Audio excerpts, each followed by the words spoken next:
बोलिए लक्ष्मी नारायण भगवान की जय। आमलके एकादशी व्रत महात्म कथा।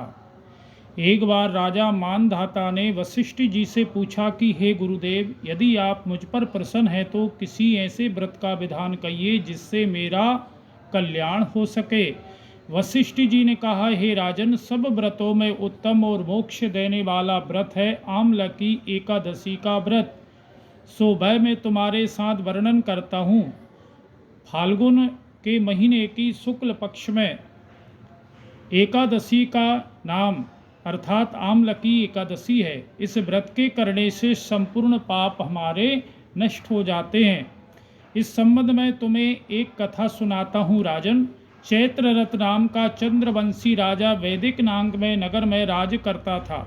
उस नगर में हमेशा वेद मंत्रों का उच्चारण रहने के कारण वहाँ कोई भी पापी, दुराचारी, नास्तिक और दरिद्री तथा कंजूस नहीं था।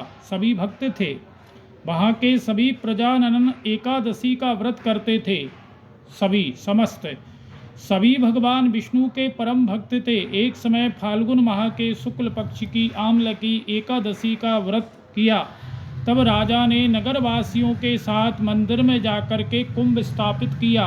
कुंभ अर्थात मिट्टी का कलश गढ़ा और विधि विधान से पूजन करते समय इस प्रकार कहने लगे कि हे धात्री, तुम ब्रह्मा जी के द्वारा अवतरित हो, तुम ब्रह्मा का हरिस्वरूप हो।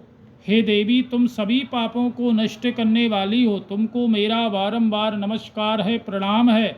उस मंदिर में राजा ने प्रजा सहित रात्रि जागरण किया। उसी समय एक बहेलिया जो हमेशा अपने जीवन में जीव हिंसा करके अपने बच्चों का पालन पोषण करता था, प्यास से व्याकुल हो रात्रि जागरण देखने के लिए मंदिर में एक कोने में आकर बैठ गया और वहाँ पर होती हुई एकादशी की कथा और महात्म को सुनता रहा। इस तरह उस बहेलिया ने भी सब लोगों के साथ रह कर के रात्रि व्यतीत की। प्रातः काल जब सब लोग अपने अपने घर को चले आए, तब बहेलिया भी अपने घर को चला आया और घर आकर उसने भोजन किया। कुछ समय के बाद उस बहेलिया की मृत्यु हो जाती है।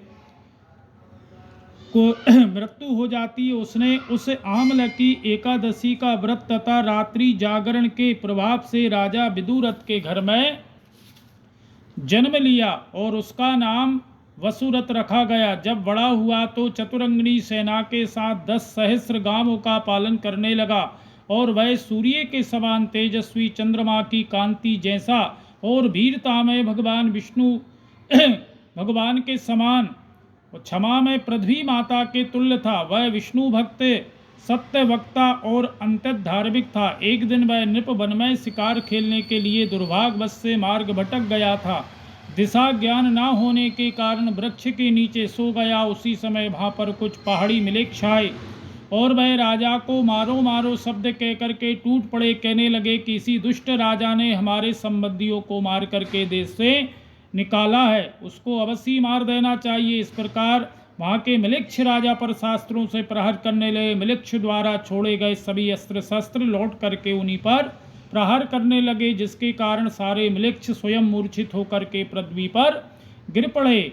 उसी समय राजा के शरीर से अग्नि के समान लाल लाल नेत्रों वाली वक्र विकृति किए समस्त वस्त्रभूषणों से सुसज्जित एक दिव्य स्त्री प्रकट होती है। उस स्त्री ने जब राजा सो रहा था तो समस्त मिलेच्छों को मार डाला।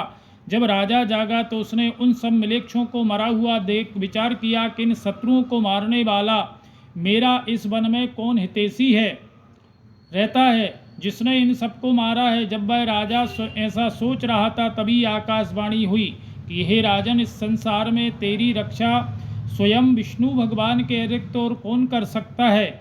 आकाशवाणी सुन करके राजा ने अपने नगर को वापस चला आया, सुखपूर्वक अपना राज करने लगा। महर्षि वशिष्ठ जी ने कहा कि हे राजा, ये सब उसी आमलकी एकादशी के व्रत के प्रभाव से हुआ था। जो मनुष्य इस आमलकी एकादशी का व्रत करते हैं वे निश्चित ही प्रत्येक कार्य में सफलता प्राप्त करते हैं और अंत में हमें मोक्ष प्राप्त होता है। बोलो लक्ष्मी नारायण भगवान की जय। आपको हमारा चैनल अच्छा लगता है तो आप सब्सक्राइब करें, शेयर करें। जय जय श्री राधे।